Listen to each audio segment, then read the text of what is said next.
Hey guys, how's it going? This is Zero2Infinity here from Crowd Control. I have Happy co-casting with me. We're actually doing a weekly series called the MMR Theory, and what will happen is we'll take player-submitted videos, preferably newer players, so that way we can kind of have something to talk about on things where we can improve and whatnot. This particular replay was submitted to us from Hero123, who is playing the Tiny in this game. So what's going to happen is we're going to start the match, we're going to go through and more or less cast it, but what's going to happen is I'm going to ask a lot of dumb noob questions, and we're going to have Happy actually talk about certain item builds, why certain decisions should be made and whatnot. To kind of give you guys a little background of Happy, he is, I think the highest MMR he's reached is 49.99, and he originally wanted to go pro, but he's a fairly good player, so he has a lot of deep knowledge about the game, so this is going to be pretty exciting. So we have Happy with us. You good to go? Yeah, I'm good to go. Okay, Make cool. it sound like I had the pro dream. you did have a pro dream. Didn't you want to move to China and play for eHome? Oh no, that was like the dream, not quite like the dream we're talking about, but that was like what I would prefer to do in life versus go through college, All right. Well, I think you can still do it. But for now, we're gonna skip the timer ahead. It was at 000? Yeah, it'll actually be at like 129 because that's where the game clock counts down. Okay. So when the horn blows. Okay, and 129. I am at. Like, this is right when everyone loads into the game. And I don't think we have to be, like, synced second to second because we won't be doing any of the hype casting. The goal of this will probably be looking at player positioning in fights. So it'll be kind of slowly talking over what happens in fights. The types of decisions people make, starting from minute one, the first set of items they buy, like how they spend their first 600 gold. And different types of benchmarks that they want to get to based on the position that they're playing. And I think for this game, I'm going to be focusing, since the person who submitted it was playing the Tiny, I'm going to be looking at the carry position for both teams and see what role the carry has to fill. So should we do this from a player's perspective, from Tiny's perspective, you think? Or how should we do this? I'm not quite looking at player perspective for right now. Let's save that for another day. But okay. I'm going to look at just overall map. If you're low in the game, I don't think like competitive laning, tri-lanes matters as much. You play like a good duo on a side lane, and someone range, someone melee, have like decent spells, and you have a solo mid. Like that can work. It doesn't have to be like, oh, you have to have a dedicated offlaner or something like that. But let's just kind of look at how let's focus on item choices, positioning, and little decisions in the game that kind of affected the gameplay overall. Okay, sounds good. So, are you looking at the in-game clock? My in-game clock says 129, and it's about to count down. My in-game clock is at 1 minute and 5 seconds. I look at the top clock. Sorry. Yeah, is it counting up or down if you press play? It's counting up. It's counting up. Okay, so let me actually catch up. Oh no, it's counting down. It's counting down. It's counting down? I'm at minute 04 counting down. Minute 04 counting down. All right, I'll give you. It'll be like 2 more seconds till I'm there. I'm at a minute 08, 7, 6, 5, 4. All right, you ready to go? Right. 1, 2, 3. Okay, so we're gonna take a look at the item builds here. So all right. It seems like everything's fairly standard. Now notice the Leshrac goes 3 iron branches. I'm assuming it's probably because he's going mid. Right. So for mid, you see a lot of the pros often buy like some sort of a big stat item, Null Talisman, Wraith Band, and then they get pulled 2 tangos and they buy 2 branches. So they can maximize stats because to them, every last point of damage matters when you're contesting for last hits and denies on mid lane. And that's why you see a lot of pro players going for those big stat builds. Leshrac here obviously wants to save his money and get a big bottle rush going. So he only needs about 2 or 3 CS before he runs out. And let's look at this bot jungle right here. Obviously, this techies came into the game with the mindset of, I'm going to play techies. My gameplay is I'm going to TP down to the bottom lane and I'm going to line up the enemy jungle from minute 0. That's actually pretty smart. He almost actually got the kill on the clockwork. Right, so. And you'll see a lot of pub techies do this. This is something that they're definitely going to be doing. But let's take a look at some other items. So let's look at the... So since Hero submitted it, let's take a look at his items right here. He's got a Tango, Ring of Protection, and 2 branches. Now, why this is pretty decent is Ring of Protection gives a couple different things you can do with it. It opens up when you go to lane to buy 2 things from the side lanes. You can buy Ring of Basilius, which gives you 6 damage for an early 300 gold. So you only have to last hit like 2 or 3 creeps, and if you have saved like a couple gold, otherwise 4 creeps, and you can get an easily plus 6 damage in lane to help boost your laning efficiency. But since he's going mid, this Ring of Protection seems like he wanted it for armor, since Tiny starts with 0 armor. But with early game, and since everyone right-clicks for such low damage, Ring of Protection isn't as effective as a Stout Shield. So if you're playing mid and you expect to get harassed a lot from right-clicks, I think Stout Shield is a lot better than Ring of Protection. Do you think he might have went Ring of Protection to build into the Basilius still so he can have that mana regen, since Tiny has a lot of mana deficiencies? I think that could be a possible play, but due to it being mid lane and he can't easily purchase it from a side shop, he has to ferry out a courier for 300 gold, and then he's like looking for a bottle, which is like really inefficient use of the courier. So I think for mana use, you actually wait for the bottle and you stick with a Stout Shield early and you go bottle rush with Tiny. Oh, okay. Alright, so that's enough about the 2 mid laners. Let's take a look at top lane here. You have a Clockwork, somewhat with the off lane. He started with a Bracer and 2 Clarities. Axe looked like he originally wanted to jungle, so with Tangos, Stout Shield, and 2 branches. Slardar started with a branch, 2 Clarities, and a Tango, 2 branches. And Dazzle started with Sentry Wards, Tango, 2 branches. So you notice that all 3 Axe, Slardar, and Dazzle started with 2 Tangos, which is pretty decent because like eventually that upgrades to a Magic Wand, which is a very cost-efficient item for healing that you can get. Oh yeah, especially with the newer Magic Wand is significantly better than the old one. So now you don't need a recipe and it gives you +4 to all your stats. And yeah, you see a Clockwork there doing a TP out to the base. So let's comment a little bit on these item builds for now. Slardar on the Dire side started with a Magic Wand. I almost never agree with starting with Magic Wand, just because it's just not a very efficient item, right? You're going to go to lane, and for the first, like, look at it, it's 2 minutes and 30 seconds, he's gotten 3 charges on it. That means he gets a total of 45 health, like, pop, he's going to use. Versus if you spend 125 on a set of Tangos, you would get, like, about 400 health regen over all of your charges. And so for regen purposes, like a set of Tangos and a Clarity would be much better. That Magic Stick could have been used as a Circle of Nobility, because Circle of Nobility gives you 2 strength. That's going to give you already 38 health. And since Slardar Strength Hero, Circle of Nobility will give him the 2 strength. It'll give him the 2 damage to help him last hit. Stout Shield also helps mitigate minion damage when you're, or creep damage when you're trying to deal with it, and harass the enemy hero. As he's doing right now, you can see the creeps will aggro him, so Stout Shield's a lot more efficient early game. Yeah, see, actually the Dazzle bring down the Axe top lane there. I think Axe was trying to do the creep cut. Yeah, I think he dived a little too far into the tower. Right. And here we're going to see Slardar. He lands a pretty nice crush, although he seems to go a little too hard on the tower dive.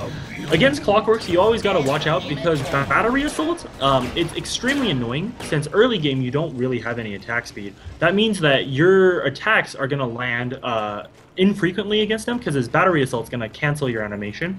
And if you're taking tower damage at an early level, that's not very good. I want to comment on this Clockwork. He came to lane with just a Bracer and 2 Clarities, and so it doesn't seem like he had a plan of regen, right? Regen is really important early game because it helps you stay in lane to get experience. Even if you aren't getting any gold from CS, it's always important to stay for experience in any lane, as if you're under leveled, it can be extremely hard to fight, like around the 6-7 minute mark when people hit level 6 and they start picking fights with you. So bringing regen to lane helps you stay in lane and get that extra experience. That's what's important, and I don't think the Clockwork did that. As you can see, he was sent home and was forced to buy regen. And that would actually cost him quite a bit of time too, because that amount of time that I had to walk back is going to lose out on the shared experience. Could use a little help. But the thing is, the battery assault I think is a really great skill to level up early, because it actually does do a lot of damage if you get somebody locked in, especially with a Slardar who's a melee hero, but he's going to be brought down by the Dazzle right there too. Right. So one thing I I wanted to say too, with the magic stick comment earlier, I think magic stick is generally a good item to have if you are going against, I would say, a spam heavy character like a Bat Rider, I would think, or a Bristleback. Right. So the only 3 people that magic stick is ever a good start for is Bat Rider, Zeus, and who'd you say? Bristleback. Those are the only 3 that are like ever really good with it. To start, you want to buy it and go to lane against it. The thing is, though, magic stick can also be purchased from the side shop, and so it's very easy to reserve like 70 gold or 80 gold on lane and just wait like 2 CS and buy it. So that 200 gold, the reason why it's not good is 200 gold in terms of if you just bought GG branches or like if you just bought branches, it'd be much better. It gives you 4 stats, which technically gives you something like 76 health, something like 64 mana and some regen and 4 damage. Like that's much more worth 200 gold than initially 0 stats and the potential to get a couple charges early game. So I almost never think magic stick is ever good to bring to a lane unless you are mid lane against a Zeus. Otherwise you could just buy it from the side shop. Makes sense. So it looks like the Dazzle got the bottle up at this point now, and I think that's actually, I think it should always be a core item, whether you're off lane, safe lane, or mid Tiny. You should always have a bottle, just because he deals with such mana deficiency issues. Right, and Bottle's very good on the Tiny here, and you see the Leshrac going for a bottle. It looks like he CS'd really well and got into an Arcane Boots. These can be disassembled into a Bloodstone later, and it's very good for him because he spams out a lot of spells mid. So I think both mid lanes for items so far are doing very well. Dude, the Leshrac is actually double the creep score though on the Tiny though. It's just because the Leshrac has such a strong harass against Tiny. It's going to make it very difficult. Right, it started off with a couple right clicks. Right clicks early game may have been mitigated by a Stout Shield, but once he hits the high levels and starts doing the spell damage, this is when Tiny starts suffering. And so he really needs to, like right now he's sitting on under half health. Yeah, he needs to pop the bottle to get some regen, stuff like that. Looks like he's running top for a gank. Good map awareness by him to see that the axe is tower diving. So here he needs to land his avalanche toss combo. Also, he seems to have. He doesn't have enough for the avalanche toss because he needs 220 mana. He needs 240. So I think that's another thing a lot of people don't calculate is making sure that you have the exact amount of mana you need for your combos prior to going through for gank. Because worst you can do is not have enough mana for your combo to go through. Right. So that was very important for the mid and top lane. And after we've hit the initial 600 gold, let's take a look at what's going on bot lane here. It looks like they've barely sidestepped the mine.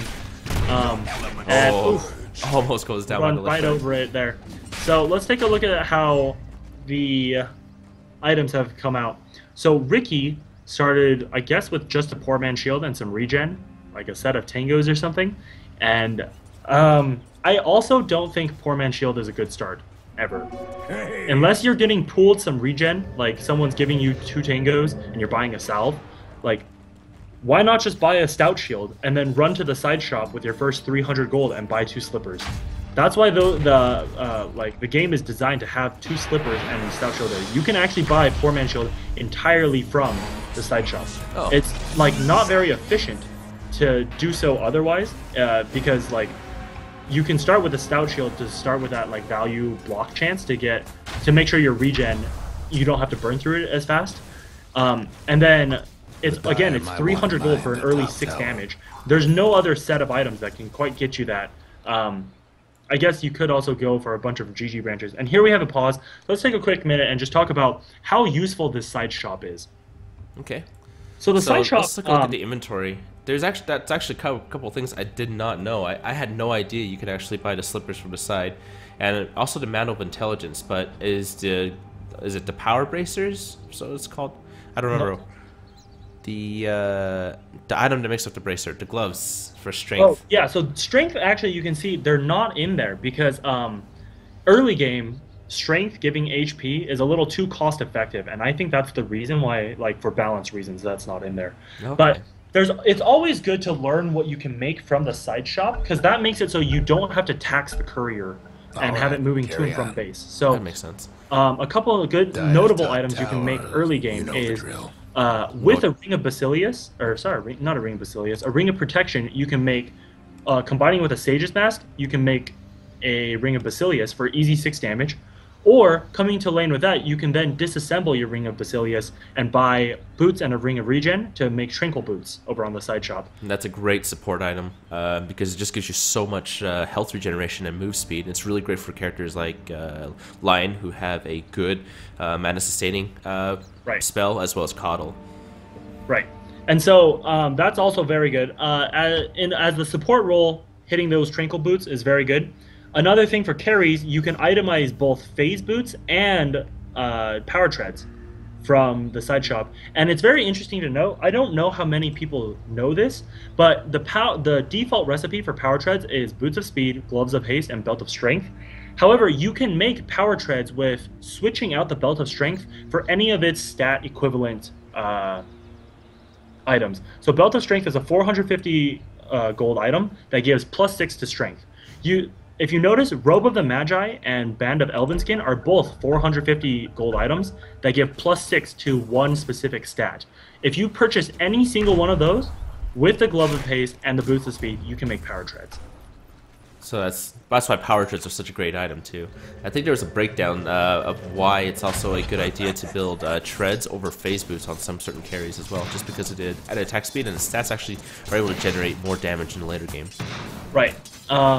We can go over why treads. Ooh, that was a great ride for the techies. Treads versus phase boots. There's certain carries that you do want to get it on, certain carries you don't want to get it on. Sometimes it depends on the carry and the game that you're playing. So we can go over that a different day. I think that warrants a very deep discussion between the two boots. Yeah. Which one you should be going for. Also, it flows over into mid lane. Often you see mid laners get a lot of power treads. There's a reason for that. At a very high level, and that's something we can talk about in a later video. Okay. Another item you can make in the side shop is Helm of the Dominator, as both Morbid Mask and Helm of Iron Will sit in it. Have fun trying to bust down. If you're building Orchids as a safe laner, all Oblivion Staff components are sitting in there, and so are both Perseverance items now, Ring of Health and Void Stone. That's right, with the 6.84 update, you used to have to go to the secret shop to do that. Right. And another cool thing to note, most of Medallion can be purchased, most all the components. So Chainmail and Sage's Mask are sit there, and the recipe costs 300. You have to ferry that out. So newer players, if you don't know, it's very good to learn the secret shop, because that's how you're going to itemize your first 600 gold, going to lane, and then you can use whatever you spent on, whether you decide to get a Ring of Protection and go into the Sage's Mask, and then go for a Ring of Basilius upgrade. That's going to be very efficient use of your first 300 gold to help you future last hit. Other items such as buying a Stout Shield on lane, buying a Quelling Blade on lane, those are things that you want to keep in mind. For your first, say, like 1,000 to 1,500 gold, you want to end up with items like Ring of Aquila plus boots plus like a Quelling Blade or something like that, or maybe a Bracer plus power treads plus a Stout Shield. Items like those, you want to keep in mind what you can make from the side shop, so you don't tax the courier, and it helps immediately upgrade yourself just buying it from the side shop. You know, based on this game so far too, do you think it might have been a better idea to have actually the Tiny switch with the Drow, and have the Drow go mid and have the Tiny go off lane to counter against the Leshrac a little bit better? I didn't quite see how the early game went on the off lane. I wasn't quite watching. I mean, Techies did a great job harassing, because I just think, thinking combo-wise, because since Tiny's a melee character, those other heroes are going to have to chase after him to hit him up front, especially with the Riki. It was the Riki and the Night Stalker that were bottom. So if the Tiny was down bot, I think that the Techies could have provided a ton of harass and support, just keeping the mines at bay, and it would have made Drow have a much easier time to lane against the Leshrac, I think, over the Tiny, just because the Tiny could get really good CS against the Leshrac. Yeah, perhaps. That may have been a good play. I actually do want to do, since I primarily play mid, I'm one of those scumbag mid spammers to climb MMR. I do want to go over a couple tricks you need to do to play mid effectively, because mid's all about efficiency and how you want to play it. So maybe sometimes like we can schedule someone to do a 1v1, and you can like come over and we can somehow record my player perspective, and I can explain what I'm doing while I'm doing it. I think that's something that a lot of mid laners you can learn how to do, and same thing with the off lane. There's a bunch of things of the off laner you can use, although I'm not very good at it. Same thing with safe laners, because during the early game you're supposed to focus on farming to get a couple key items up so you can make the game go faster and in essence carry the game, right? How you do that, you can accelerate how you do it based on a couple farming patterns and different efficiency things you can do, right? Right. And that's something I do want to do for a later video, but as of right now, we're focusing on the carry role and itemization. So let's talk about the Tiny, since this was Hero's video submitted. So what do you think of his item builds right now? So right now I see him, he has bought a Shadow Amulet. One thing that I don't quite like on Tiny is Shadow Blade, because of, like you said, Tiny runs into a lot of mana issues. Shadow Blade costing 75 mana per use really taxes his mana, because if you see right now, he has a pool of 360, his combo costs 240, and if you add 75 to that, that's an entire mana pool for Shadow Blade in one combo, right? And since a couple patches ago, like quite a few patches ago, almost a year I think, a year and a half ago, they removed the mana cost on Blink Dagger, so that actually helps Tiny a lot.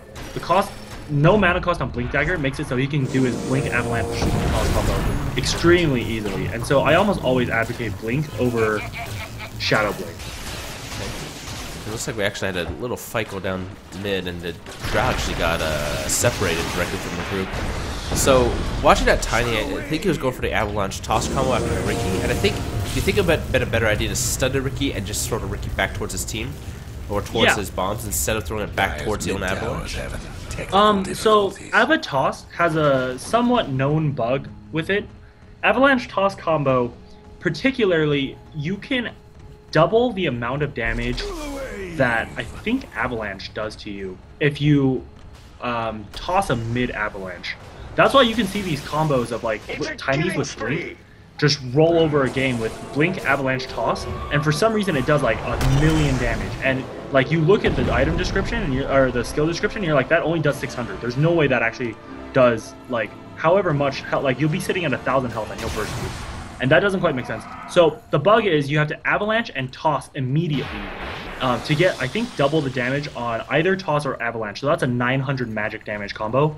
And while they're in the air, you throw an auto attack, and with Tiny's high base damage due to his ult, that almost one-shots anybody who's pretty squishy. So Ava-Toss is something that he really should focus on, and just get that Q, if you're not using Smart Cast, Q click, W click as fast as you can once you're next to someone. Just like that type of reaction speed is actually what will help you snowball and win the game as a Tiny. So what do you think about his skill build? His skill build, I remember seeing that he skilled Craggy Exterior level 1, and I don't agree with that, because I don't think Craggy Exterior should be skilled before Avalanche Toss are maxed and you have a level in ult. So like, I know some people, I don't know what the popular build nowadays is, if skilling his ult at level 6 or level 7 is better, but I think for the optimum Avalanche Toss combo, you actually have to skill it at level 7, because based on whichever skill it doubles, I think it's Toss actually. Toss's damage is doubled based on your Avalanche, and also Grow upgrades it. If you do like very specific math, I think upgrading your ult over Toss, or upgrading Toss over your ult at level 7 deals slightly more damage, like 20 more damage in magic damage. That's true. So I don't know what the popular thing is right now, and I think most people actually just upgrade it at 6 to get that auto attack damage down. That's a preference thing, but almost never skill Craggy early. I don't think that's a good idea. I'm actually, so I'm still looking at Dota buff, and it looks like the popular build is Craggy Exterior level 10, and then the standard 6, 11, 16 for his ult. Right. Oh, sorry. I might have been just saying the wrong word the whole time. Yeah, skill ult at either 7 or 10, 7 or 8, 6, 7 or 8, but never skill Craggy until both Toss and Avalanche are maxed. That was a very nice quote from the Clockwork. Slardar, but it doesn't look like they get to. Oh, actually, Slardar does go down to long to axe. Okay. So team fights. Yeah. So I mean, so here's the thing. I mean, the Tiny still has his TP and his Shadow Amulet inside the stash. You think you should at least grab the Shadow Amulet on himself, because that adds some attack speed to mitigate the ult growth, right?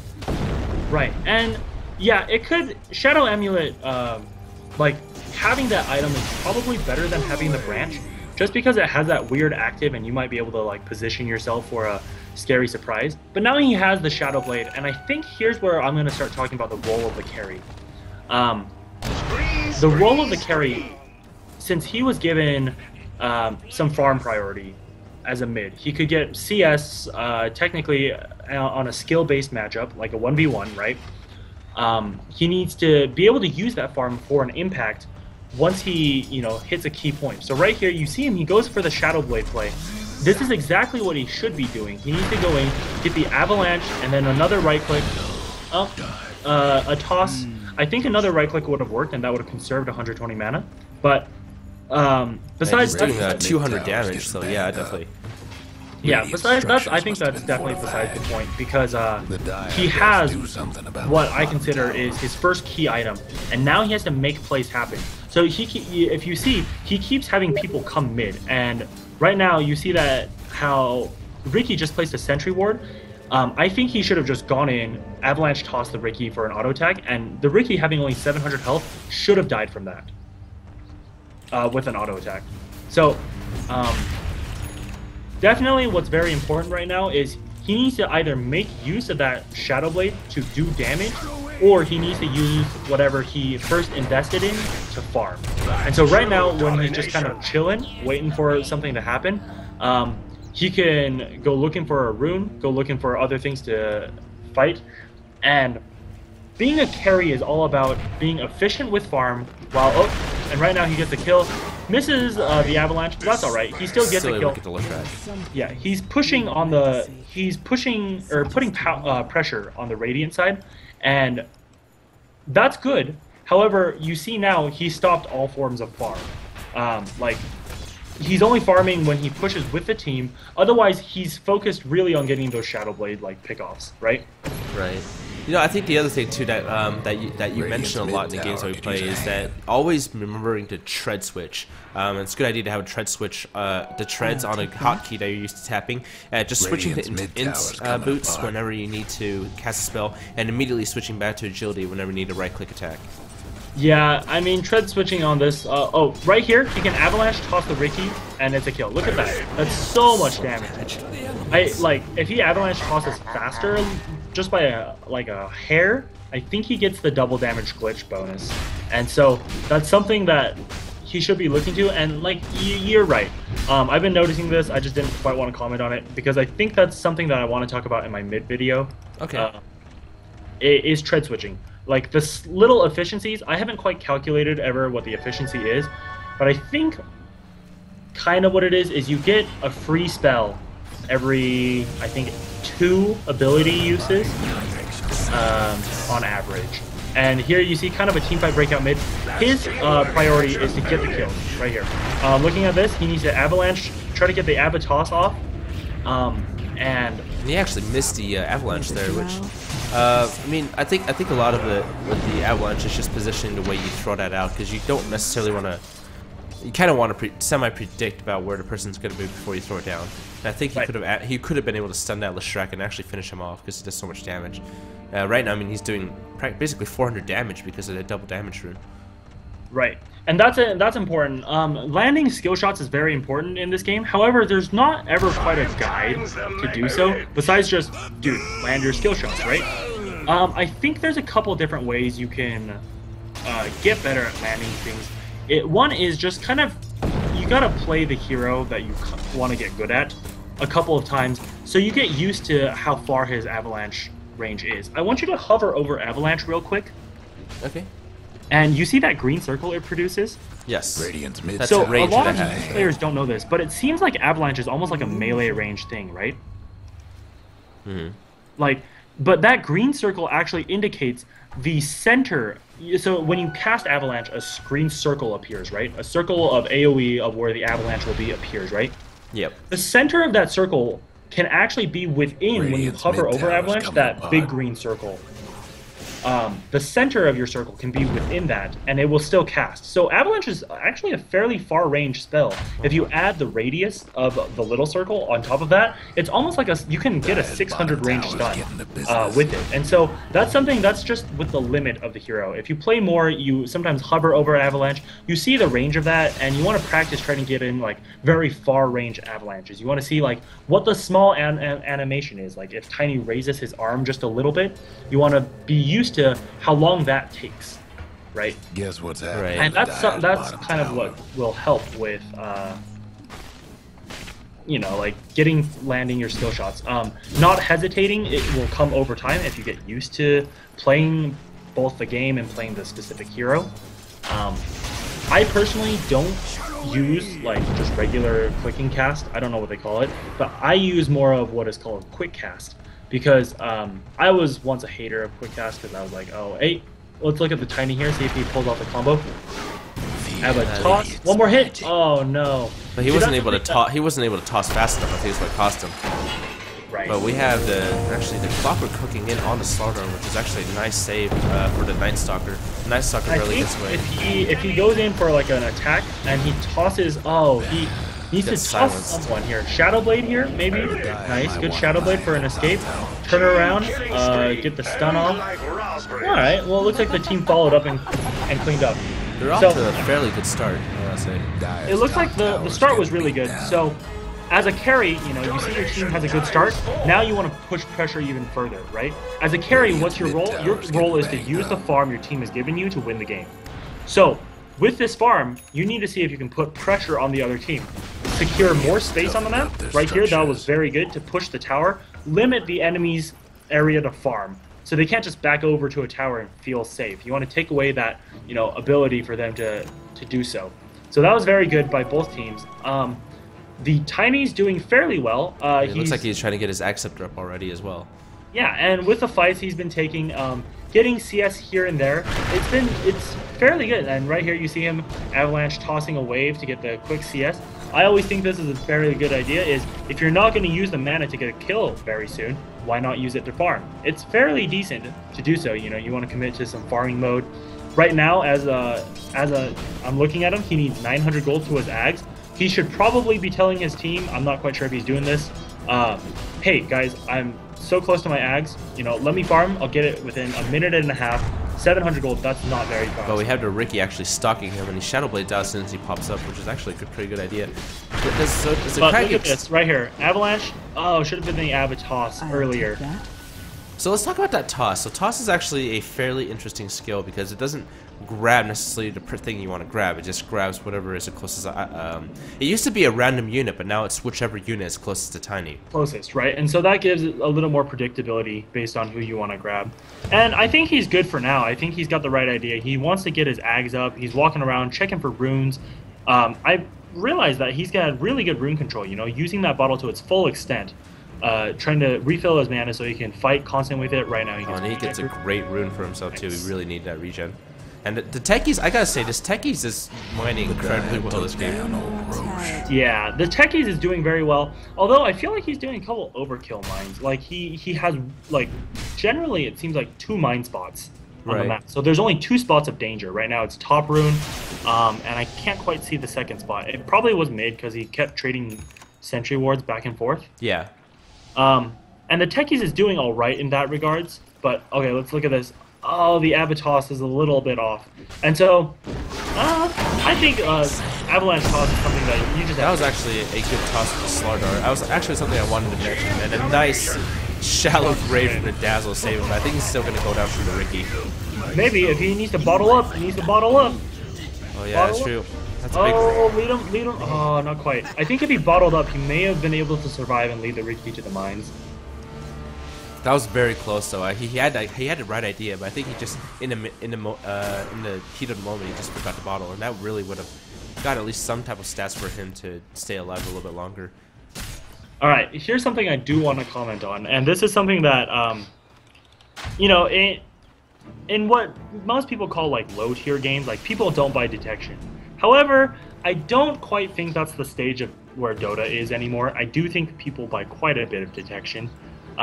because techies is in the game, and if you see a techies, people will most likely be buying sentries and dust to counter you. And so if you have a techies on your team and they have detection already for your line, Oh man, the Drow's gonna go down right there. she does have an Aegis though, but that's something that, again, the carry player should be very aware of. If you don't have immediate backup, you gotta be careful. You have a lot of farm priorities like allocated to you. That was a big loss too. 851 gold going 2 to Clockwork. Right. What was I talking about? Oh, invisibility. Slardar, Drow, and Tiny all went invis this game. And so some of the effectiveness of the surprise factor may be nullified because the other team's going to be expecting invis already from the mines.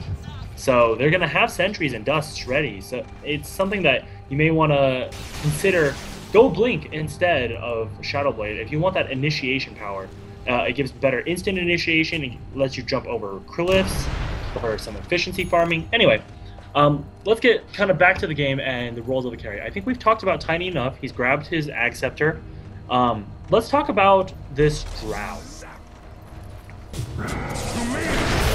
So, you got kind of a fight going on mid. Right there, you see the techies. Probably gets the suicide off. That's good. That's actually a pretty good suicide. So the Right. Drow right now, she's going. It looks like she's going for a glass cannon. PM. People, once they get invis items, will rely on it to, I want to do what I want to do with Shadowblade. Often, once you get too reliant on it, and you see Drow coming in with a bunch of damage, however, she gets picked off, right? This is something where the Tiny abandoned the fight to go get top rune. Shallow Grave wasn't used properly on the Drow. These are little things that, as a more coherent, higher level of plays. Right now, Tiny has Shadowblade, but isn't quite using it yet. I think he's just focusing on right-clicking away. Oh, nice. Pops it at the last second so no right-clicks get to him. And he gets away. Tower could use a little help. So, as for the invis, if you see your teammates, it's always good to kind of click on your teammates to see what they're thinking. If you see a bunch of Shadow Amulets or Claymores pop out early in the game, don't go Shadowblade.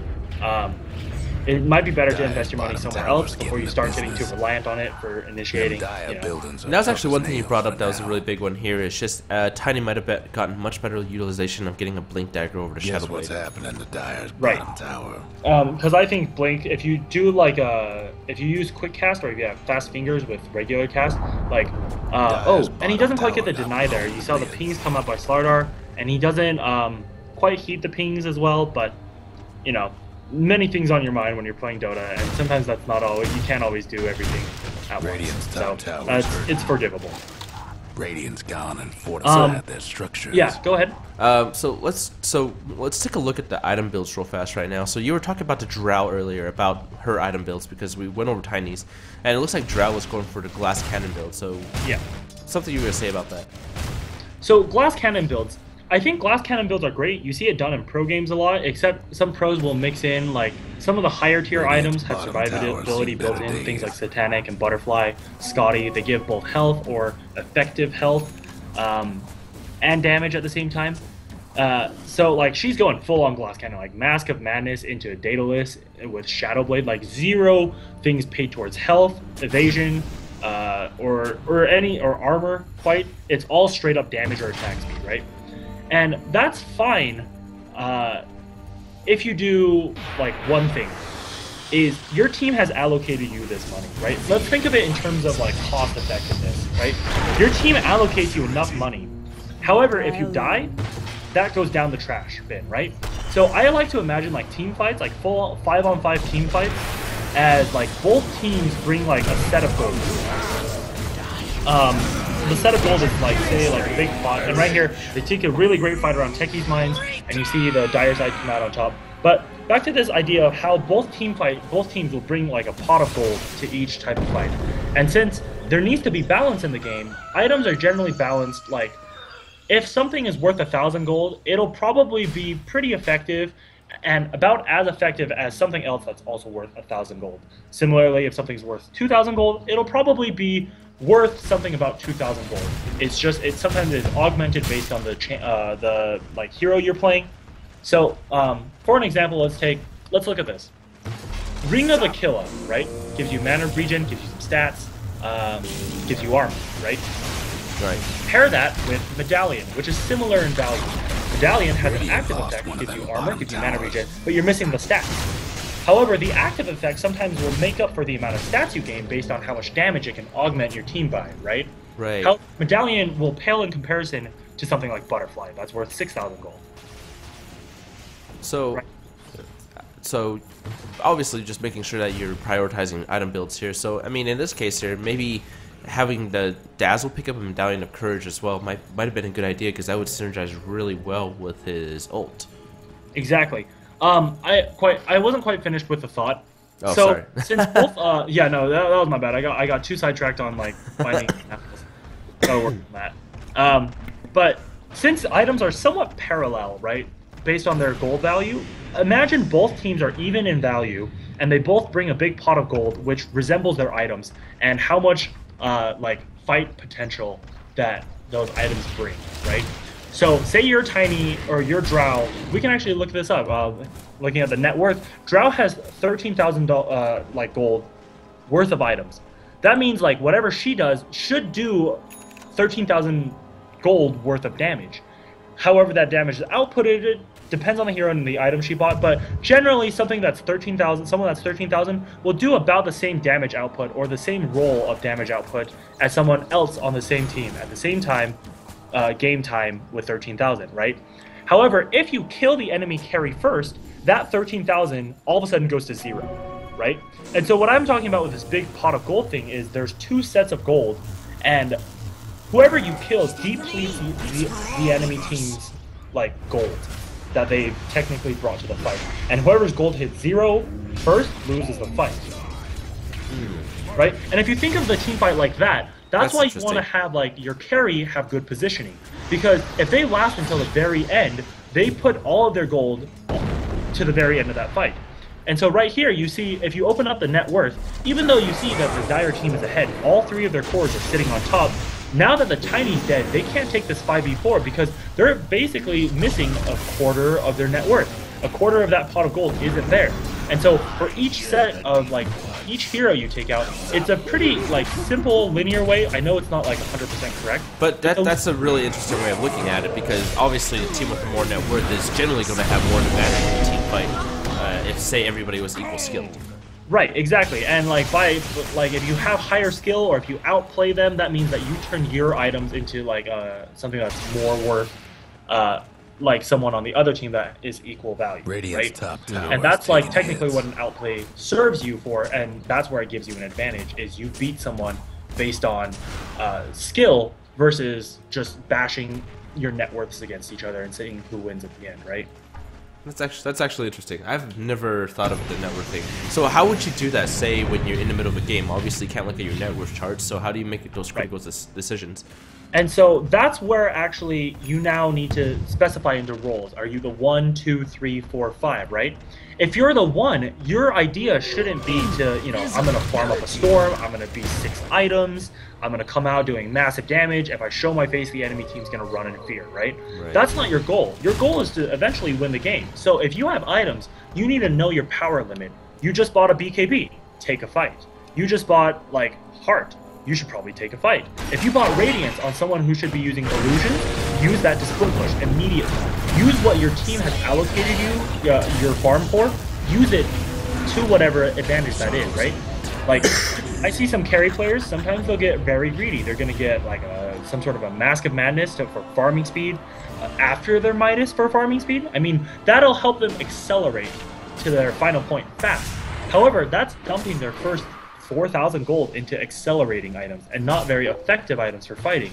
And that type of like item purchase is what could lose you a game if during that period the enemy team pushes all 6 of your outer towers, you know?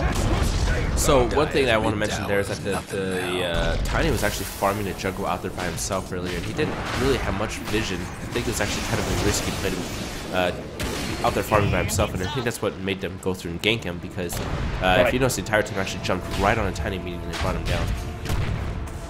So, I mean, even though they're leading kills right now, I mean, it's just... Right, and you can see the other team kind of beating for them is because, like, they're fighting down a couple players. Like someone gets picked off, and then they like the other team engages, and you lose a team member.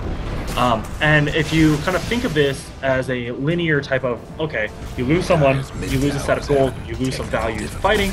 Once you start losing these things, like you're obviously going to start losing fights. Like right here, Tiny's going to walk forward, the Clockwork's going to initiate, and you know this is kind of like that slope of like unfortunate series of unfortunate events. People start going in one by one. People start calling that out in chat. You're going to start flaming your teammates, and in low MMR, that's going to just tilt you, and you're going to start making more and more bad plays. Yeah, which I noticed that the Dazzle was one of the first ones to say negative comments there. That's actually something I hear a lot of pro players say a lot. It's just like the #1 thing of climbing the MMR is just not letting negative players get to you. And if there's someone's just being a jerk like that, just mute them. Right, and the thing is, like, the whole idea of playing carry, and that's why I wanted to explore this first, is a lot of people think that you just spam carries. You have to carry your way out of the trench, right? You have to play carries in the correct sense. When you play carries, you got to remember your team allocated you farm, right? You said, I'm going to carry, I'm going to hard carry. Please give me farm, please give me mid, give me safe lane, right? What are you going to do with it, right? That's the next step. It's not like I'm a carry because I have the biggest, burliest muscles on the team. That's not quite. You need to be very wise and smart about how you're using your farm. If you use your farm wisely, you can carry the team. All right, so we've been talking about the Dire team a lot. Let's talk about the Radiant team, right? Okay, let's take a look at their item builds right now. Right, so we see got our the Clockwork. Leshrac with the Bloodstone. Yeah, Leshrac has a Bloodstone Blink. You have Axe with a Blink, Blade Mill, Vanguard. Night Stalker with an Axe Scepter. Ricky with Basher Mask of Madness, and Clockwork with Blade Mill. So nothing too out of the ordinary. Okay. So I mean, fairly standard items. I think they have a double gem here too. So I think with the double gem, I mean, do you think it's just because they're carrying to avoid a techie's mind, or what do you think the train of thought here? Because usually, if you have an Invis hero on your team, it's not a very good idea to keep gems out in the field. Right. I think it's definitely because of the gems. Like the mines. You saw them Sentry Ward Wars earlier mid. Everyone was just planting sentries and killing each other's sentries. One thing I do want to note is that Night Stalker has an Aghanim Scepter. You can look at the vision that he gets, and gem with that is amazing because you can spot wards and they can't hide from you. Oh, that's true. I never thought that synergized. I forgot that it synergized together. So he's gonna see the mines right here in the bottom lane. So that's some great vision to have. That's actually, so again, another here would be great to have a gem with. I'm guessing the Aghanim Scepter Coddle. Yeah, definitely for daytime scouting, it's really good. Okay, so let's take a look at how these items have come together, and maybe because early game Dire team was winning, Heroes team was winning, and maybe let's just see if we can form a story off of the items of Radiant and how they came to turn the game around a bit, right? Based on what I'm seeing here, if I were to throw a guess, I think the key item here was the Axe with the Blade Mail and the Clockwork with the Blade Mail. Because what's happening is I'm noticing that Tiny's going through and engaging them, and the minute the Clockwork jumps in on Tiny, he's immediately popping that Blade Mail, which just reflects that damage back to Tiny so quickly. Nice. I think that's also very crucial. The Axe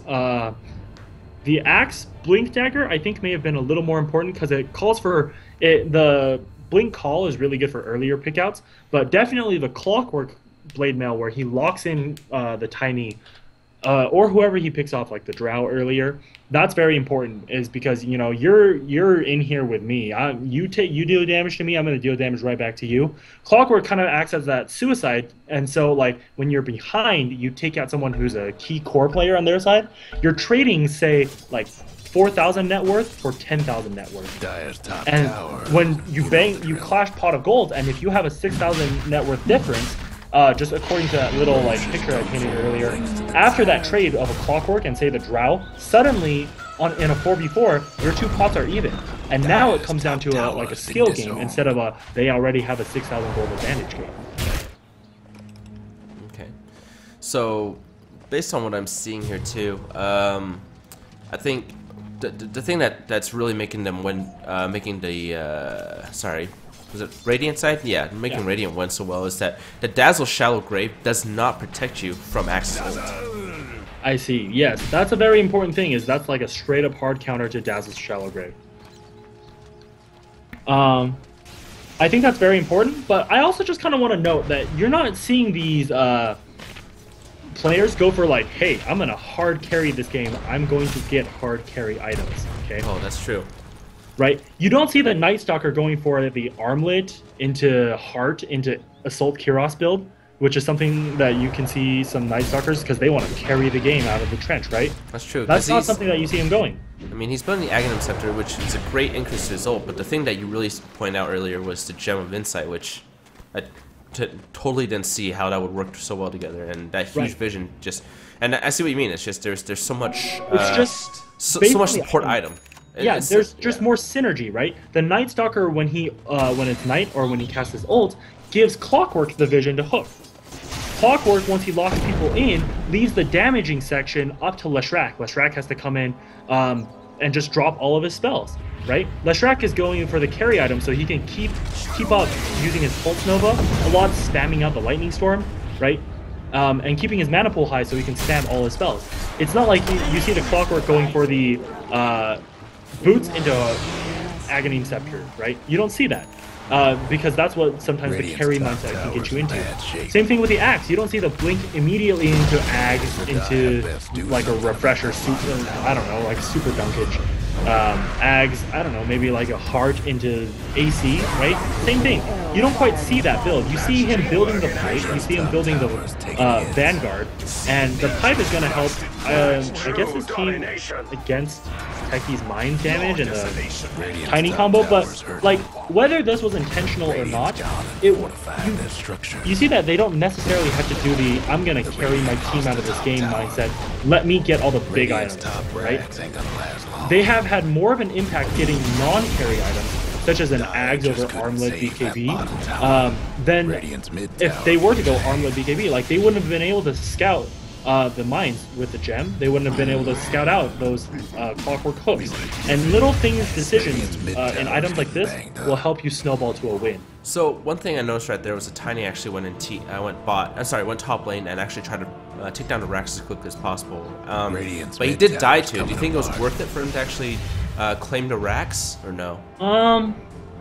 I think claiming a range Rax isn't worth it. Claiming a melee Rax is definitely more worth it because it affects more creeps for the lane. I also feel like you notice he sold his Shadow Blade.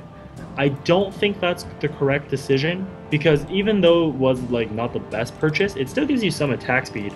And at this point in the game, if you sell your Shadow Blade, you're dumping half of the money down the drain, right? Sure. Your net worth used to be 1,500 or 15,000, right? And you sold the Shadow Blade. Now you've dumped whatever money you've made down the drain. You've only you throw away 1,000 gold, right? Right. And so I don't think selling items is the good way to go. So to avoid that, just you want to practice buying the correct item in the first place. Right. So I mean, at this point right now in the game, what do you think? I mean, if they were to win this game, what would Tiny's team have to do? At this point, it's a little lost. It's like very hard because the other team has built up such synergetic items, right? You have the Night Stalker vision at night scouting out for the Clockwork hook. You have Axe blinking in to call whoever Clockwork didn't catch, and then the damage is left up to the Leshrac to walk in and with Pulse Nova on, Lightning Storm on, Diabolic Edict on, and that creates synergy, right? You see Techie's setting up all these mines inside the base, right? I don't think that does much because with a Night Stalker on the low gram with Gem, he can see all of it, right? It's not going to surprise anyone. You know, I think the other thing too that he didn't do is that he's putting mostly just mines and remote mines, and there's not a lot of stasis field traps going on too. Right. Yeah, I think that's sort of the problem. I think largely the problem is here's where if I were to paint one thing that maybe Dire did that lost them the game is they spent all their early money on 3 cores buying 3 Shadow Blades. Because Shadow Blade doesn't do much for damage, right? Like, you're spending 3,000 like gold on it. That's 3/4 of the way to a Sanjin Yasha. which is much more cost effective for damage. That could have also been a drums plus like another like 1,000, like a halfway to a BKB, right? It's just not quite, or you can just go straight up a BKB. Like spending 3,000 to give you what are the specific stats on it? To give you 22 damage and 30 attack speed. That's like 2 gloves of haste and 2 broadswords, right? Like you could have bought the active effect is great, but in a team where you already have mines and 3 people are getting Shadow Blades, it's not worth it, right? So because that's they're expecting the it. Exactly. Huh? Because they're expecting it, like you said. They know that there's going to be invisible heroes now, and all the more so because everybody has a Shadow Blade, so all they need is just a gem, and pretty much your Shadow Blade becomes useless. Right. And so here's where I think that Dire could have done to win the game. Either Tiny or Slardar communicate to each other. One of them gets a blink instead of a Shadow Blade. And I think with the way Tiny is played, I think it would have been more advantages. I'm not saying that word right. I think it would have been better to have the Slardar actually purchase the Shadow Blade and turn it to Silver Edge. Just because Slardar does rely on that upfront in-your-face slam and then right-click into death. And that Silver Edge is just so nice for disabling passives, too. Right, and you can tell that Slardar definitely, he doesn't quite have like a one solid item he has to get to. Tiny, if he wants to carry, he needs to get to the Ags, right? And so take the burden off the Tiny. Let Tiny get the Blink Dagger and go for the Ags later. So the main idea to take away from this game is your Drow's going Glass Cannon. Maybe your Slardar goes Shadow Blade without going Silver's Edge, goes Shadow Blade into a BKB. Your Tiny goes Blink into an Ag Scepter BKB. And your Drow goes for the Shadow Blade. But like the whole idea is that you don't want your whole team to like, you know, rely on invis. That's something that's probably not going to be good. And right here you see this Drow. Oh, nice. Good catch. You see the Drow's doing the damage. She has the highest net worth. She should be doing the most damage. And she is if you let her get the chance. However, if you have the Axe jump on her or the Clockwork close in, she's not going to be able to do that, right? And that's why you see these pros getting BKBs, or they'll even get blinks on just a Drow, just so they can reposition themselves to keep that net worth they farmed alive to do damage. Makes sense. So, I mean, at this point in the game right now, I mean, it looks like Tiny finally got his Blink Dagger, which was, I mean, I don't think it's still a bad item. I think at this point it could still do quite a lot, especially he needs to reposition himself, just like you said. But do you think that at this point, with how far along the game's gone, he should maybe get Boots of Travels, just so that way he could at least backdoor or do something to really pressure Radiant side, so that way they're not always pushing up against their team? I don't think he should go Travels right now. I think he needs to work on finishing that Assault Kuros. So, I mean, he's doing the right thing. He's doing damage to towers, right? He's putting the team on his back. He's trying to carry himself out of the trench. He's doing damage. And he gets that tower. You see, his team's going for, like, the Slardar went in for it, and he's still hitting creeps. He had to finish that creep wave. That's not what you're meant to do as a carry. As a carry, you're given farm to, you know, win the game. And I don't think winning the game involved hitting creeps there. If your team went in, you want to go in and do the damage with the items that your team gave you, right? And so carry has the burden of actually like carrying the game. You're given farm, you need to do the damage, whether it's to towers or to heroes. You need to do the damage to win the game.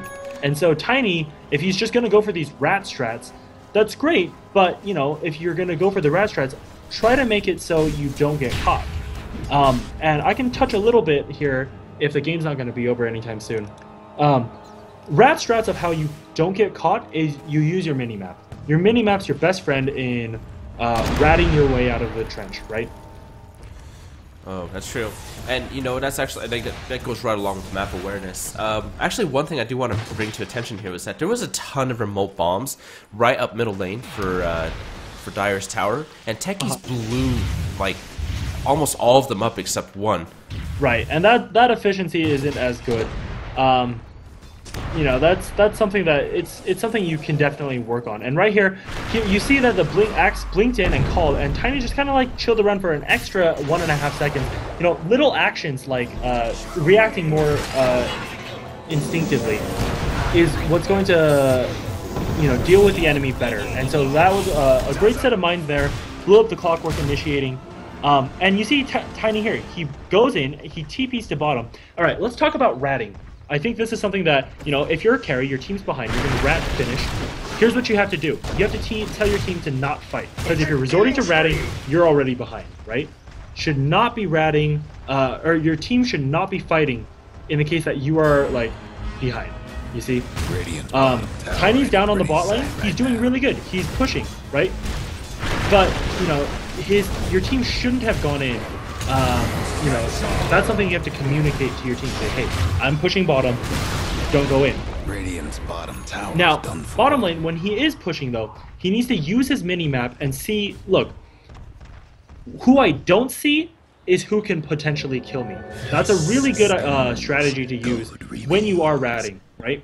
So, Radiant's like, when he was down there, he saw Ricky on top lane, and that was it. Which means the other team could have TP'd home, and all three could appear instantly, right? And kill him. And so when you rat, always keep in mind, whoever you don't see can potentially kill me. So the number of circles or X's you see on the enemy team on the minimap is whoever can't kill you.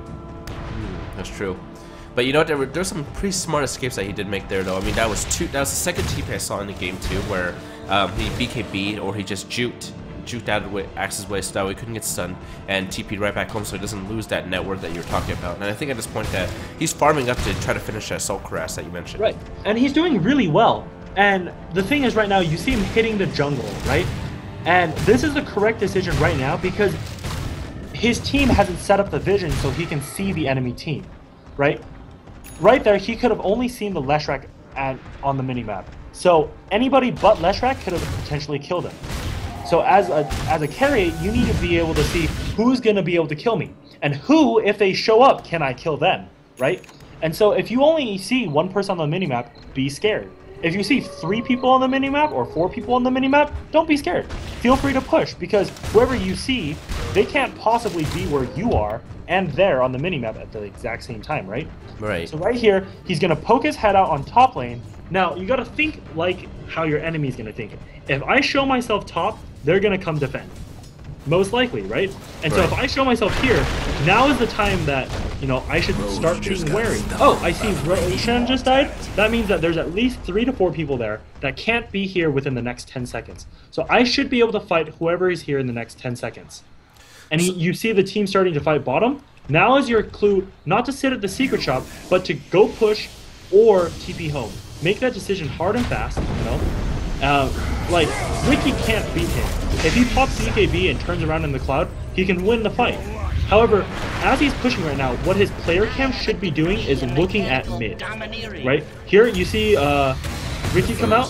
He's going to BKB, I think, too early and start wailing on the rack. Whereas he could have probably saved that BKB for a couple of seconds and maybe turned around and fought. Because he can definitely 1v2. He has the items to do so. He just has to not get stun locked. Now, he doesn't quite have the BKB to go in mid, but he has to keep watching. You know, fight smart. Try to keep your net worth alive while doing damage with it. So another thing I want to bring up too, because this is a decision that I end up making a lot in games, which ends up making me really inefficient farm, is the decision between buying my item or saving for buyback. So Tiny went to the secret shop and he actually picked up the plate mail, but now he doesn't have enough money for his buyback. Right, and that's something that that seems troublesome. So this game actually made it almost no skill to tell that anymore, because when you hover over your gold, it tells you how much you need for buyback. That includes however much you're going to lose basically if you die. And right now, I mean, I think the safest time to ever always buy an item, and the point of this, like as far as this, is only buying your item is if the surplus is equal to the amount of item you need to buy. Right. That's most often the case because, you know, you're going to have to buy back, if you're on the back foot, to defend the base. You're going to have to fight 65, right? You're going to have to fight 6 items to 1. And right now, he TP'd out to do split push. I think this is the correct choice right now. He did really well there. However, I think he can turn around and fight a Ricky. Right? His net worth is much higher than the Ricky. It's like 3,000 higher. That's an entire item higher than the Ricky. He should probably BKB and turn around and fight, because Ricky also gains bonus damage from tagging you from behind. But his BKB is down for 40 seconds because he popped a little too early to try to skip out of the racks. It looks like he's going to go down right here. And so I think BKB could have been used to just, once the cloud comes out, BKB and turn and fight, right? That's something that he probably could have done in Manfall the Ricky and won. But he does do something great, noble for the team. He, you know, his focus is, how do I win games? Towers win games, right? So if that's his focus, then he should probably communicate that to his team. I'm going to be ratting. Try not to take 4v5 fights. That's how we're going to lose. So now he spends his buyback gold. He's going to use it to immediately just go top instead of TP to the mid creeps and fight. So in this case, I think he could have held on to the buyback until the very end. Like, only buyback when you have to. If you're going to make an immediate impact after you buy back, right? And this is going to come into place where we talked about earlier. If you don't see any of the heroes on the map, you need to watch out, because we see the clockwork and actually Ricky coming up right behind him. And I think he might have expected it because he blinked out right away. Blink, yeah. That's some good. That's where you get your pro senses, is what I like to call it. Is, oh shoot, I've only seen 2 people on the map, and well, they're all alive. I should be scared, right? And this is where you see in pro games sometimes, like, they just seem to know that the enemy team's coming. That's because they're using their minimap. If they can't see anyone on the minimap, there's a potential for danger. So I think at this point too, I think Radiant actually could have ended the game a little bit sooner. They stopped trying to push the mid lane so much, because the tech is just mining over and over and over and over again. It's not going to change. So it just felt like it was kind of pointless for Dire to keep pushing down mid when they could have maybe switched up the top. One thing I do like to point out here is the ability to close out a game often will depend on how you itemize, right? And right here you see, what's the biggest thing getting in their way is, well, the techies mine. So how do you beat that? You're going to have to BKB up the remote mines. The remote mines are your problem, you're going to BKB and jump up on them. And I think that's up to the Axe and the Clockwork. Or the Ricky. If any 3 of them get a BKB and jump in early, if they're defending right up on the tower, jump in. You're good. The magic damage can't hurt you. Oh, okay. Right? That's true. I always thought that Techie's bombs were composite damage, but they changed that up a couple patches ago. Dire's bottom tower. Yeah, landmines have always been composite, but I think his ult's been magical. Someone's dropped out like a kid in school. Okay, so that makes a lot of sense of why the BKB would make sense. So you can actually BKB and run straight into the remote mines, and you're going to basically be invincible. Yeah, you're good. And, you know, Techies has his Ags, know your Ags upgrades. He's going to have his sign down, and he's probably going to have a lot of remote mines under it. Well, if he spent his time mid, then go push bottom. Like you said, push a different lane that Techies hasn't set up in. And you have your Night Stalker with, just buy a gem up on him, and just use his Ag Scepter ult to give you the vision to see where you should step and shouldn't step. So, I mean, right now, Tiny's is pushing the bottom lane. Do you think you maybe should have switched and went top? And what do you think he should have done? Sorry, what? The Tiny? Yeah, so the Tiny's already taken the bottom rack. So do you think you should have just switched to top lane instead? Then went back and tried to take that last melee racks and then push through mid? Or what do you think? I mean, this is something that's very hard to do, like, in-game, right? It's hard to, like, do your mental math and be like, oh, I've already pushed bot, push top. Actually, let's just push mid because that's where I haven't taken any racks. No, I'm going to do that. But, like, you can't, it's hard to have that rational thinking when, like, the bottom lane's pushed towards your bottom lane. Like, oh, that's immediately right there. I'm going to go push that, right? And it's almost after you, like, push 2 waves, you're like, oh, wait, I should have pushed mid because, well, I've already pushed this lane, right?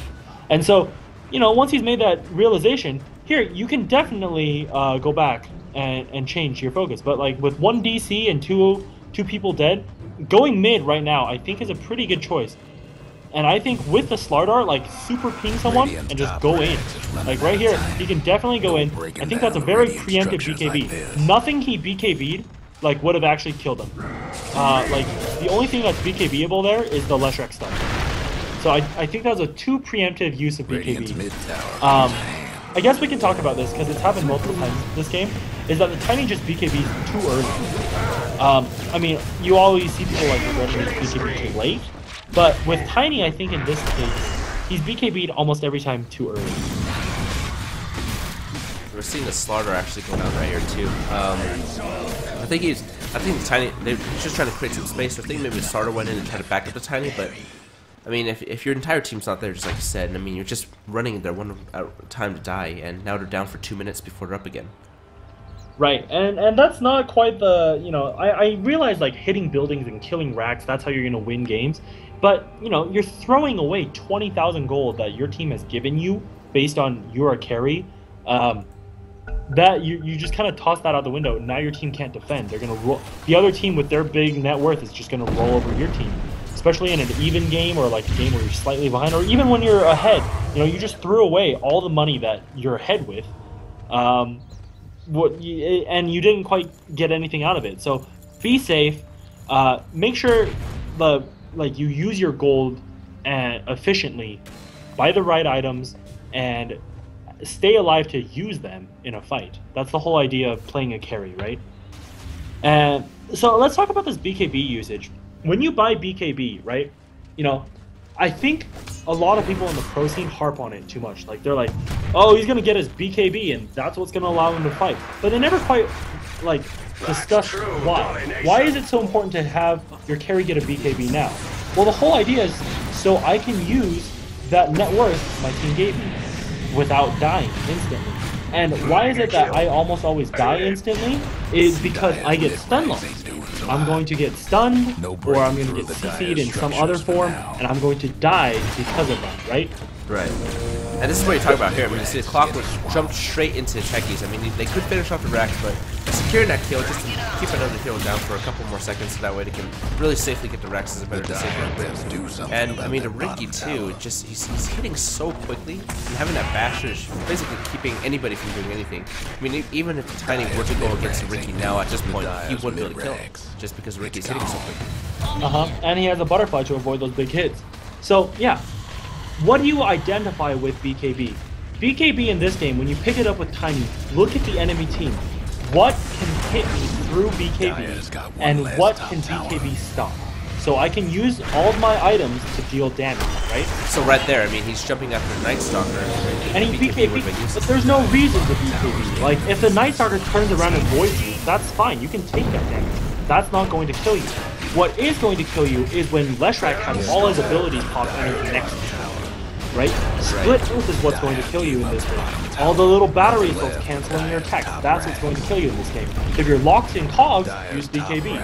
But if you're just gonna run at a Night Stalker, why pop BKB? It's not like he's gonna turn around and just instantly nuke you with a million magic damage, right? So identify what's a threat to you, and when do you have to use BKB. In this game, you have Clockwork Hook, you have Axe Call. Both of those go through BKB, so popping BKB and just getting called, it wastes your BKB charge. Also, another big one in this game is smoke screen. If Ricky has smoke screen on you, you have like a 70% chance to miss. I think it's 70, right? It's pretty high. I mean, it's 70% chance to miss. But on top of that, he's also got his butterfly, so I mean, his evasion is just through the roof. I mean, the only thing BKB through the smoke screen. Like, that's what's going to kill you this game. If you're smoke screened and you don't BKB and you miss 70% of your attacks, you're gonna lose. So identify when you have a BKB why you're going to use it. Don't just get it because all the pros harp on it saying, "Oh, he's got BKB now he's good to go," right? Use BKB because here's a good usage of BKB if this was a mid-game fight. You're locked in cogs. You have Leshrac using his ult around you. You have battery assaults going on you. Those are things that will kill you if you don't have immune to magic, right? But BKB preemptively, it's good if you think you're gonna get initiated on, but if you just BKB and run at someone, almost always it's gonna be a waste of a BKB. So finding that balance between when do I use it to fight and when do I use it preemptively, preemptively versus reactively, that's something that you're gonna have to find a balance for when you play carry to carry yourself out of the trench. That's true, and I think one of the things too is that for newer players, the BKB becomes a panic button. I mean, I do it a lot, so I could definitely understand why some people, they see hero BKB go in. I do that with Sven. You've seen one of my games. So I think it's just something that you just have to build control over. But I mean, based on this, I mean, it looks like the Tiny actually did his job a couple times fairly well. I mean, he was able to take down the racks. I think if he had gone for the melee racks up top instead of ranged racks, that would have made a little bit more of a lane momentum presence. But I mean, based on this, what do you think would be the key takeaway points for the Tiny if he wanted to say, if he were to replay this game again, what could he have done to maybe have a better item build or maybe win the game for his team? So, a couple of things. I think we've talked about them, but just as a summary, use your abilities to their full extent. Avalanche is definitely a longer range than you think it is. It's like a 600 range stun if you want it to be. Um, so learn your ability cast ranges, the limitations, your cast points. By cast point, I mean like how long it takes between you cast your animation. Knowing those well will help you improve playing in like one single hero. Using your combo faster, like Avalanche Toss, use that bug. Use the 900 magic damage bug for those early game kills, right? Right. That's something that comes with experience, playing the game, playing the hero a lot. Next up, itemize correctly. You see your team going for two Shadow Blades, and often I say you see your team. You may not even see them going for two Shadow Blades. So that's your active duty to click on them to check, hey, he's saving up 1,500 gold. Ask him, are you going Blink or are you going Shadow Blade? Because that can make the big difference between three people going Shadow Blade or two Blinks and a Shadow Blade. Right? And I mean, it looked like that at the beginning of the game they had fairly good communication. So where do you think? I mean, just right there at that point, it felt like the cores, all three cores, might have got a little bit greedy. Or what do you think was the reasoning why? I mean, it doesn't seem like they had bad communication at the beginning. Why do you think they would have missed the three Shadow Blades? That's something that it's just hard to do because like communicating in the game, some people mostly think is like, oh, let's fight, let's gank, let's push mid, right? That's their communication. But items is also a very big part, you know? Like if someone is 300 gold away from a BKB and you're expecting him to just say, guys, I'm 300 gold away from a BKB, and if he doesn't say that, then you blame it on him. Part of the blame should also go to you. It's your duty if you're trying to become a better player. Know your team. Click on all of them. You got to start knowing like how much things cost. If all right, your guy, he has an ogre club, he has a mithril hammer, and he's sitting at 900 gold. I would say, hey guys, look, he almost has his BKB. Wait 300 gold, get him his BKB, then we fight. That's how you're going to improve your chances of winning that fight in 300 gold, and that's going to cost you like a minute, right? At most, that's like half a round through the jungle. Okay. Right? So do your due diligence and check your team for items. It's always good. Oh, sorry, go ahead. Do your due diligence and check your team for items. See what they're going for. That helps you itemize. It also helps you make decisions. That's true. I think the other thing too that a good takeaway point that you really brought up early game too is really learning that side shop, because I had no idea that the the slippers and also the mantle of intelligence could be bought from the side shop, and Right. a lot of people are built. I mean, Magic Stick's a great Magic Wand's a great example because a lot of people, like you said, I mean, the Slaughter started out with a Magic Stick when he could have actually just grabbed a circlet, the two branches, and then wait for him to grab the And that would have been a very easy Magic Wand. He would have come to lane with 4 stats, 4 plus 4 to all stats.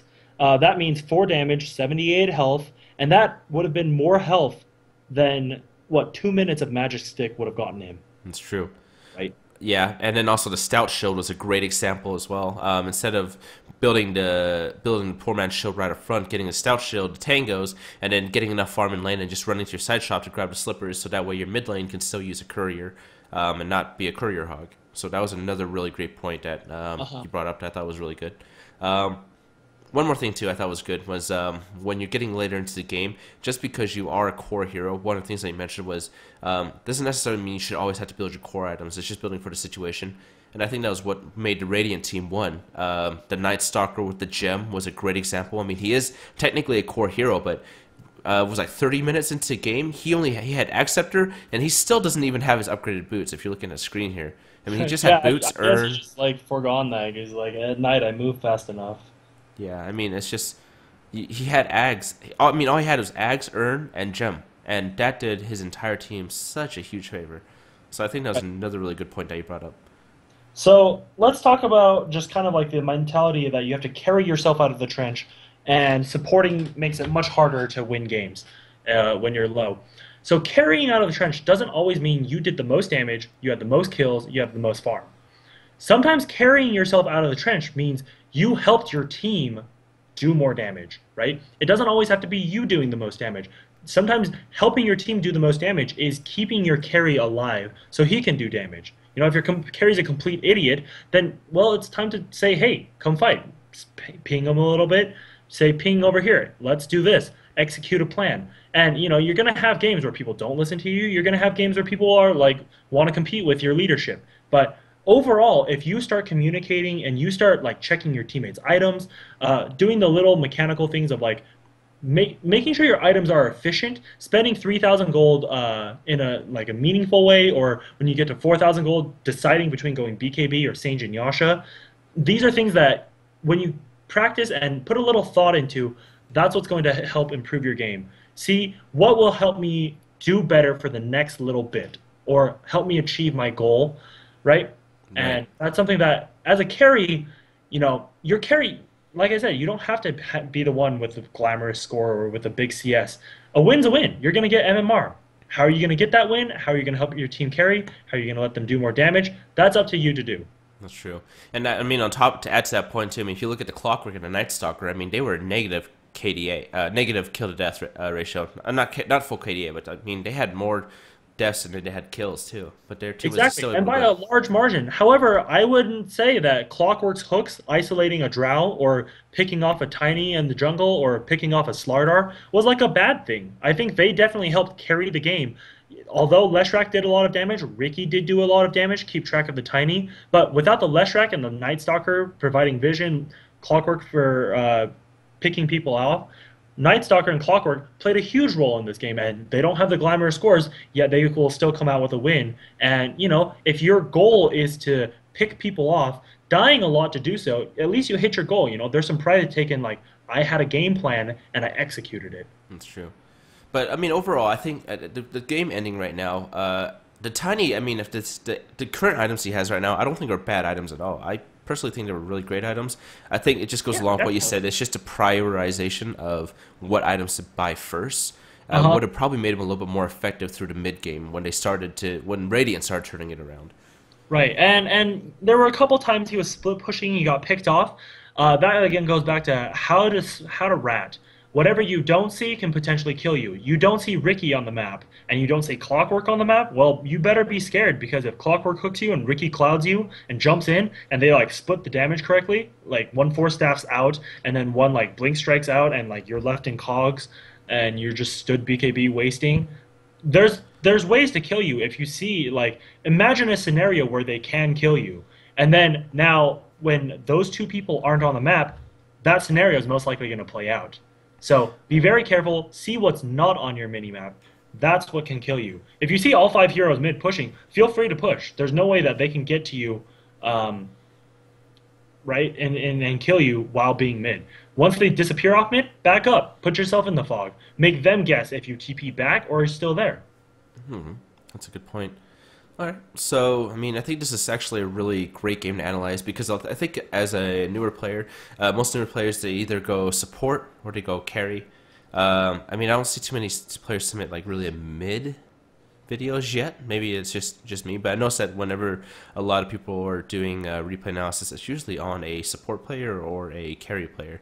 And I think a lot of people don't realize is that the roles to play between carry and support are dramatically different. I still have a very hard time playing carry, just because I'm so accustomed to the support role. Right. And, it's a spectrum. Could you call Clockwork a support this game? Not quite. Could he call him a carry? No. So he's somewhere in between. But what he did helped win the game. And so, if your goal is to win the game, sure, you're going to have to do whatever you can to win the game. But if your goal is just to, get a good score, well, then you might not always win every game. Right. Well, so, yeah. I think this is a great replay. I do want to do a shout thank you to Hero123 for playing the Tiny. This is actually a really great video. Yeah, tons of great tips from Happy to learn here. So I hope you guys enjoyed this series. We are going to try to make this a weekly series. I'm going to feature a different player every week. We're gonna have a lot of players that are very, very high skilled. Some people who have a significant experience with the game, kind of give us their insight as we go along too. So hopefully you guys enjoyed this series, and I hope you guys enjoyed this replay analysis. Happy, thank you again for joining us. This is Zero2Infinity from Crowd Control, and we'll get this uploaded for you guys. Thanks again for watching. Oh, and remember to subscribe.